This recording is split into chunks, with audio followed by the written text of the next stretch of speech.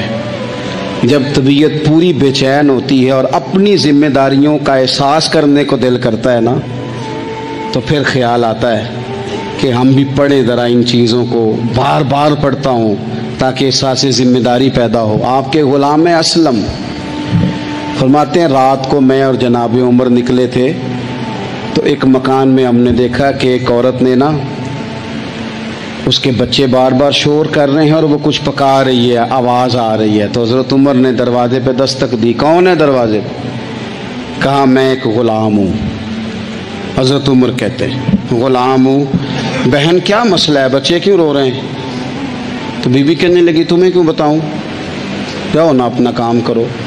حضرت عمر نے اصرار کیا تو تلخ لہجے میں، جس سے غصہ نہیں کر جاتے حکمران، councillor, chairman, M P M N A, ناراض نہیں ہو جاتے، اس تلخ لہجے میں بی بی کہنے لگی دعا کرو اللہ میرے اور عمر کے درمیان قیامت میں فیصلہ کرے۔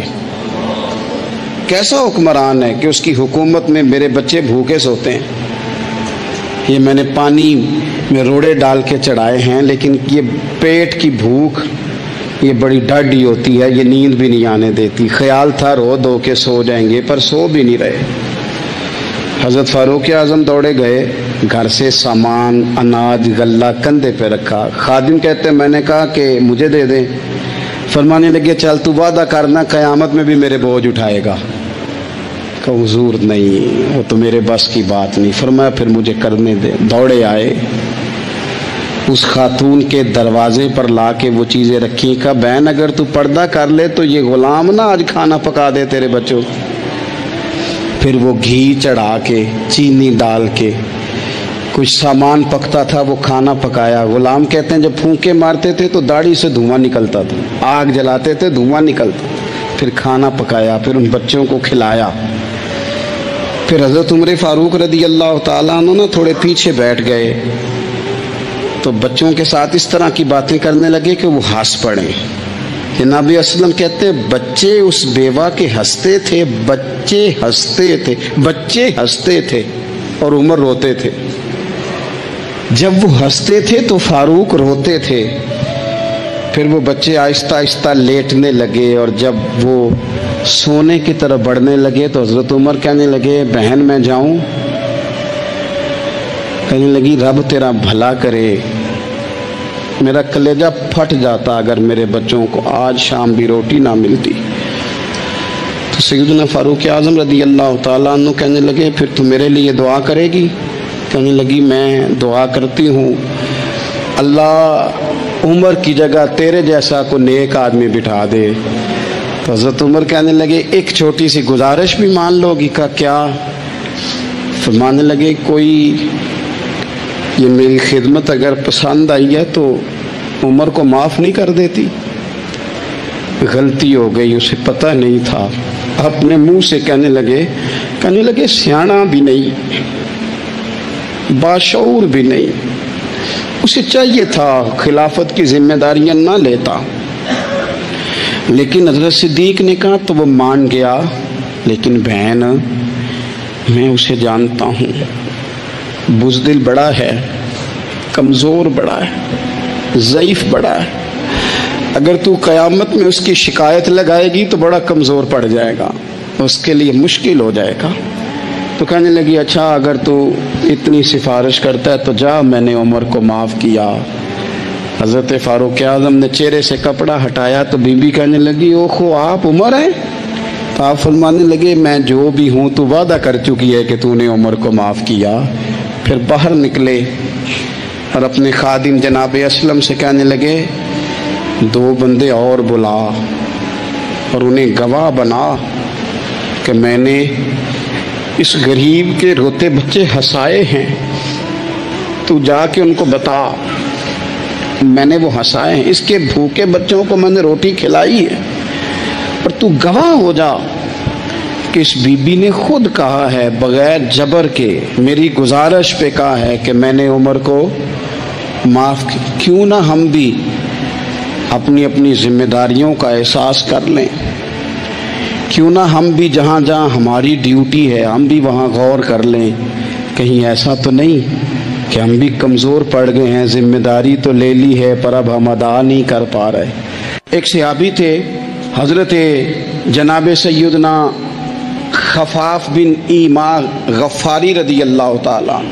انہوں نے بڑا کردار ادا کیا تھا میدان احد میں، انہوں نے اور ان کے صاحبزادے نے.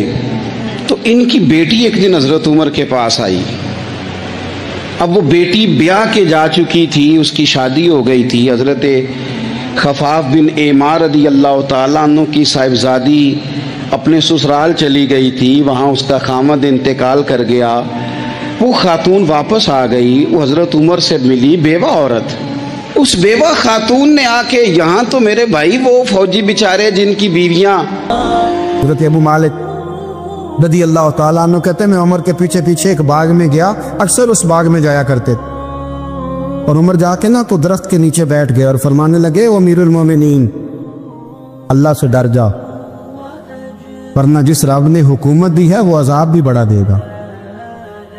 ڈر جا رب سے. کبھی ساری زندگی حضرت عمر نے اپنا کوئی تعارف نہیں کرایا، کبھی نہیں. ایک بندے نے آپ کے سامنے تعریف کر دی آپ کی تو فرمانے لگے تو خود بھی ہلاک ہوا اور مجھے بھی ہلاک کر دیا. کیا ضرورت پڑی ہے میری تعریفیں کرنے کی؟ اتنی دیر میری تعریف میں لگائی، اللہ کا ذکر کرتا رب تجھے ثواب دیتا، حضور پہ درود پڑھتا تو رب تیرے اوپر رحمتیں نازل کر. کس چکر میں ہے؟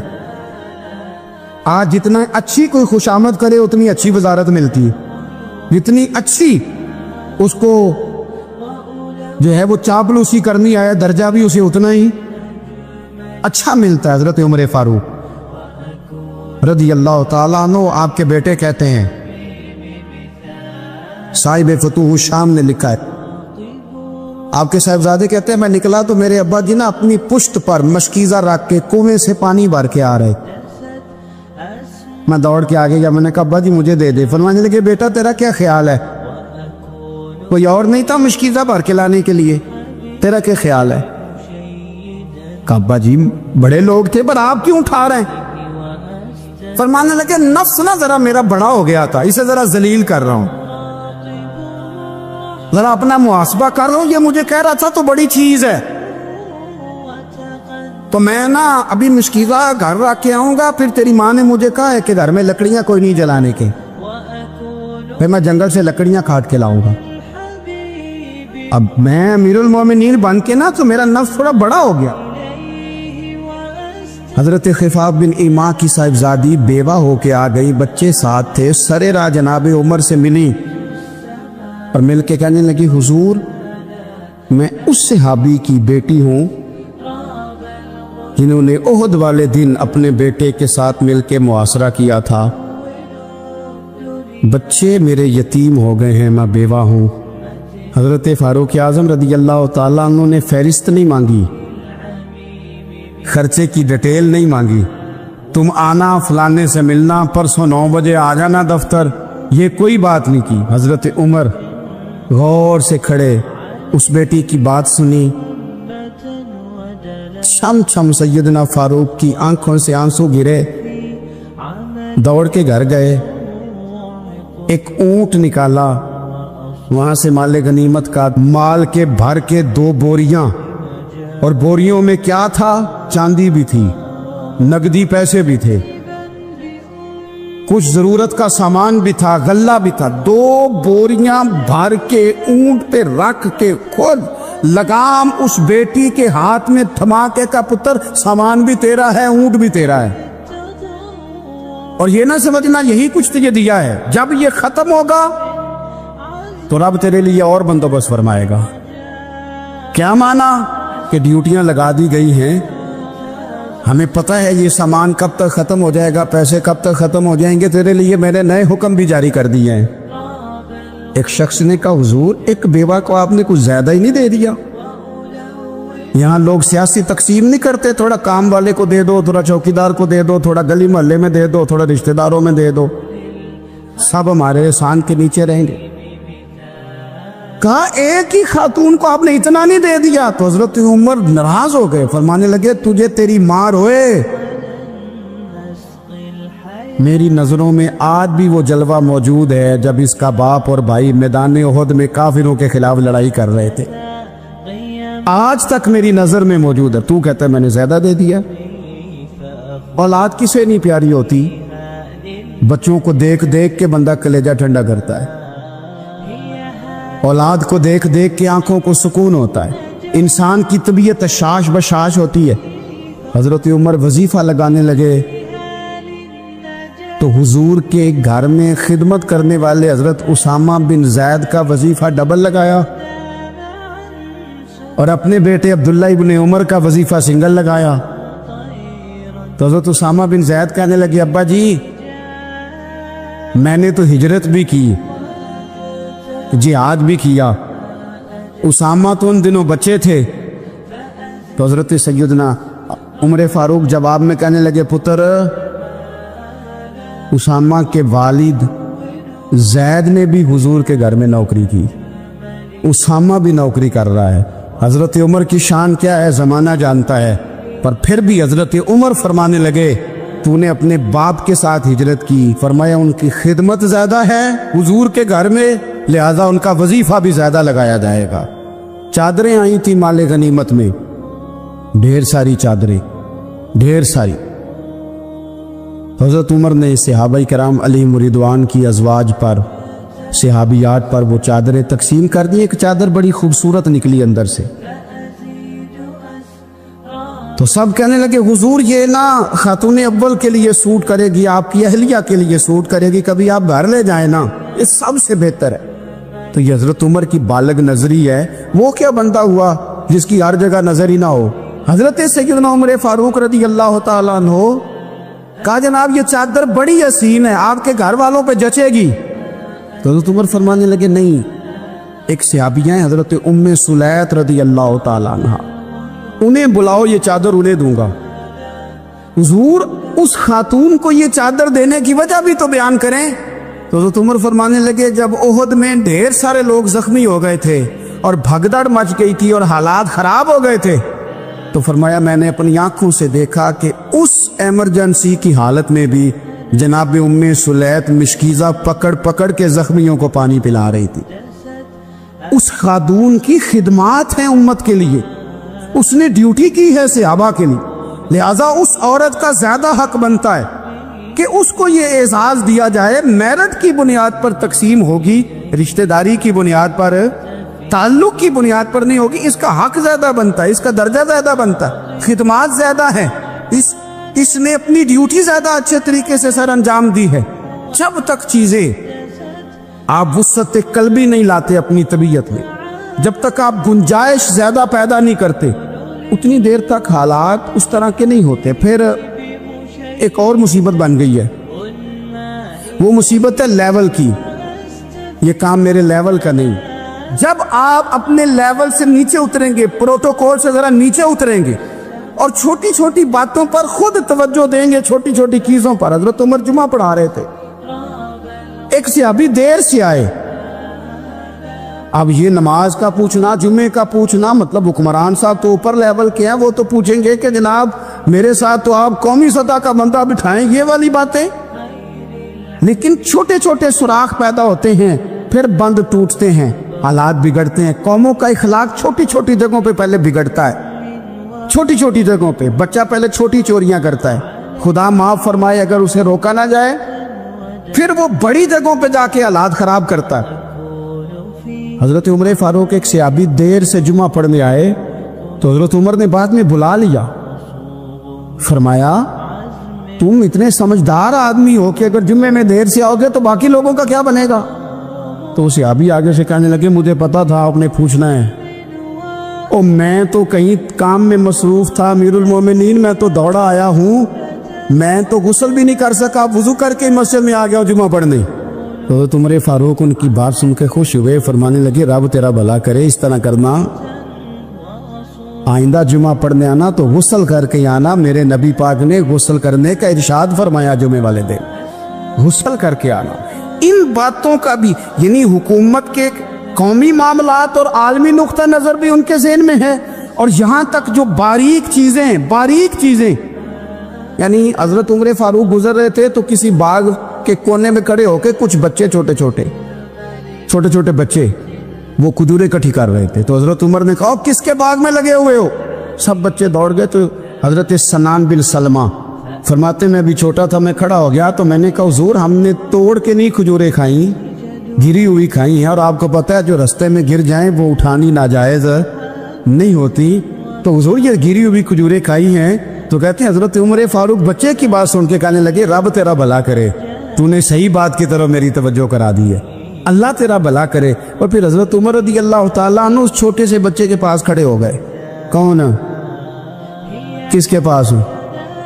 نہیں خواب تو نہیں دیکھ رہے میں اور آپ، حکمران وقت 22 لاکھ مربع میل کا حکمران بچے کے پاس کھڑے ہو گئے، چھوٹے بچے کے پاس۔ دکان پہ غریب آدمی چڑھ آئے نا تو دکاندار صاحب اللہ ماشاءاللہ ان کا مزاج خراب ہو جاتا ہے، اور تیسری چیز کہنا وہ والی دکھاؤ تو کہتے لینی ہے تو لے تو جا، اور اگر تگڑا بندہ آ جائے وہ کہتے ہیں جناب آپ اس طرح کریں نشاندہی کر دے، میں انشاءاللہ خرید کے لا کے پیش کر دوں گا۔ مزاج بدل جاتا ہے، غریبوں کے پاس، چھوٹوں کے پاس، عام آدمی کے پاس آپ جائیں۔ ہمارے حکمرانوں کا غریب آدمی سے گیپ بہت زیادہ ہے، پیروں کا غریب آدمی سے گیپ بہت زیادہ ہے، بڑے علماء کا عام آدمی سے گیپ زیادہ ہے، تاجروں کا عام آدمی سے گیپ زیادہ ہے، شیشے کے بڑے بڑے محلات میں سوسائٹیوں میں بسنے والوں کا غریبوں سے گیپ زیادہ ہے۔ اس لیے امیر غریب کی تفریق بڑھ گئی ہے، حالات اور طرح کے ہو گئے، بعض غربا امیروں سے نفرت کرنے لگ گئے۔ ہماری شادی بیاہ تقریبات افطاریاں ان میں ہم اپنے لیول کے لوگ بلاتے ہیں جن سے ہمیں کاروباری ضروریات وابستہ ہوتی ہیں، ہم نے اس طرح کا ماحول بنایا۔ اس کا نقصان یہ ہوا ہے کہ معاشرے میں کئی قسم کی سوچیں پنپنے لگی ہیں، وسوسے غالب آنے لگے، بعضوں کا تنگ آمد بجانگ آمد۔ جب غریبوں کے بچے زیادہ تنگ آتے ہیں پھر ہتھیار اٹھاتے ہیں، پھر قلم چھوڑ دیتے ہیں۔ سوچنے کی ضرورت ہے ملک میں کہ برائی جنم لیتی کہاں سے ہے، یہاں تک اتر کے حضرت عمر فاروق ان لوگوں سے پیار کرتے۔ اب وہ بچے نے بات سنا دی حضرت سنان بن سلمہ نے، تو جناب عمر فاروق سے بچے نے فٹافٹ ایک اور فرمائش بھی کر دی۔ کہنے لگا حضور میں نے کھجوریں زیادہ جمع کر لی ہیں، وہ میرے دوست سارے بھاگ گئے ہیں آپ کو دیکھ کے، اب میں جب جاؤں گا نا تو کھجوریں میرے حصے کی ہیں، ہوں میں غریب بچہ، ماڑے گھر سے تعلق ہے، وہ میری کھجوریں چھین لیں گے۔ حضرت عمر کے ساتھ سپاہی بھی تھے، سارا کچھ بھی تھا۔ حضرت عمر نے بچے کا بازو پکڑا، فرمایا چل میں تجھے تیرے گھر چھوڑ کے آتا ہوں۔ حضرت عمر اس غریب کے دروازے پہ دستک دے کے کہا تیرا پتر تھا، پکڑ کے اس لیے لایا ہوں کوئی امیر زادہ اس غریب کے بچے کو تنگ نہ کر سکے، اللہ کوئی ایک بھیجنا۔ حضرت فاروق اعظم کا ماننے والا جو غریب کے بچے کا بازو تھامے اور اسے کہے کہ کوئی امیر زادہ اس پر ظلم نہیں کرے گا، کوئی اسے تھپڑ نہیں مارے گا، کوئی اس کے حصے کے نمبر نہیں لے گا، کوئی اس کی جگہ رشوت دے کے نوکری پہ نہیں بیٹھ جائے گا، کوئی اس کی جگہ پیسے دے کے آگے نہیں بڑھ دے گا، کوئی آئے نا جو اشک شوئی کرے، جو آنسو پونچھے لوگوں کے۔ لیکن یہاں تو منزل انہیں ملی ہے جو شریک سفر نہ تھے۔ میرے عزیزو، اس نہج پر دین نے ہمیں اسباق پڑھائے، اس نہج پر۔ حضرت عمر چھوٹی چیزوں کا، مسجد نبوی شریف میں آپ نے دیکھا دو لوگ اونچی آواز میں بات کر رہے ہیں، تو حضرت عمر نے فرمایا انہیں بلا کے لاؤ، بلا کے لایا، فرمایا تمہیں پتہ نہیں یہ حضور کی مسجد ہے؟ لا ترفعوا اصواتکم فوق صوت النبی، اے پائے نظر ہوش میں آ، یہ قوہ نبی ہے، آنکھوں سے بھی چلنا یہاں بے ادبی ہے۔ پتہ نہیں وہاں سارے نعرے غلط ہیں، کسی کے مرد آباد کا نعرہ ہو تو وہ بھی غلط، اور کسی کے زندہ آباد کا نعرہ ہو تو وہ بھی غلط۔ وہاں ایک کی نعرہ صرف اچھا لگتا ہے، وہ کیا ہے؟ یا رسول اللہ انظر حالنا، یا حبیب اللہ اسما۔ وہاں ایک کی نعرہ اچھا لگتا ہے کہ سونے آ گئے ہیں، نظر کرم ہو جائے، یا رسول اللہ پہنچ گئے ہیں، روزے دے دوالے نے غلامہ دیاں ٹولیاں، او بیکھو ایک پہ سندا ہے کروڑاں دیاں بولیاں۔ وہاں یہی نعرہ اچھا لگتا ہے، لب واہ ہے، آنکھیں بند ہیں، پھیلی ہیں جھولیاں، کتنی مزے کی بھیک تیرے پاک در کی ہے۔ اور قربان جاؤں اپنے امام پر، اس قلم پہ باری جس سے وہ لکھا کرتے تھے، کہنے لگے کعبے کا نام تک نہ لیا، طیبہ ہی کہا۔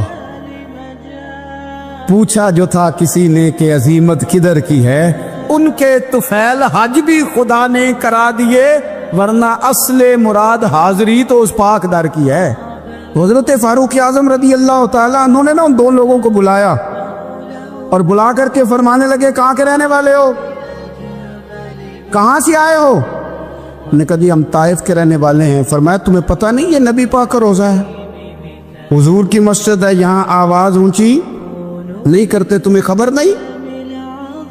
اور پھر حضرت عمر فرمانے لگے اگر تم مدینے کے رہنے والے ہوتے تو میں تمہیں کوڑے مارتا، میں تمہیں سزا دیتا، تمہیں پتہ نہیں کہ کس طرح کا مزاج اور ماحول ہونا چاہیے۔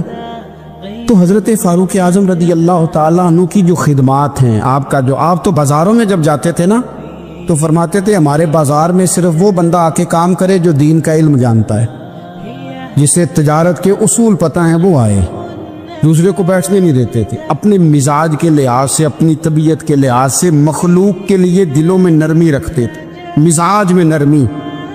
حضرت سیدنا ابو موسیٰ اشعری کہتے ہیں کہ میں نے نا صفائی کی، مال غنیمت کی میں نے صفائی کی، تو ایک دینار مجھے نا کہیں پڑا ہوا مل گیا، تو فرماتے ہمیں اجازت ہوتی تھی کہ ایک آدھ دینار ہم اپنی مرضی سے کہیں خرچ کر سکتے، اگر آپ ناراض نہ ہوں تو ہمارے ہاں جب چیئرمین صاحب، ناظم صاحب ٹھیکے دیتے ہیں تو ٹھیکیدار ان کا چھوٹا بھائی ہوتا ہے، یا چچا کا بیٹا ہوتا ہے، یا خالہ کا بیٹا ہوتا ہے، وہ خود ناظم ہوتے ہیں اور ان کا چھوٹا بھائی ٹھیکیدار ہوتا ہے، یعنی وہ نا سارا کچھ گھر کے اندر ہی رہتا ہے، گھر کے اندر ایک پیسہ دیتا ہے، دوسرا واپس اس کو واپس کر دیتا ہے، گھر کے اندر ہی۔ اب تو خیر ہمارے لوگ سمجھدار ہو گئے، ایک بندہ ایک سیاسی جماعت میں ہوتا ہے، دوسرا دوسری میں، اور تیسرا جس کی بھی حکومت آئی، حکومت تو ہماری رہے گی نا، تو ایک بندہ تو ہے نا اس جماعت، یہ اچھا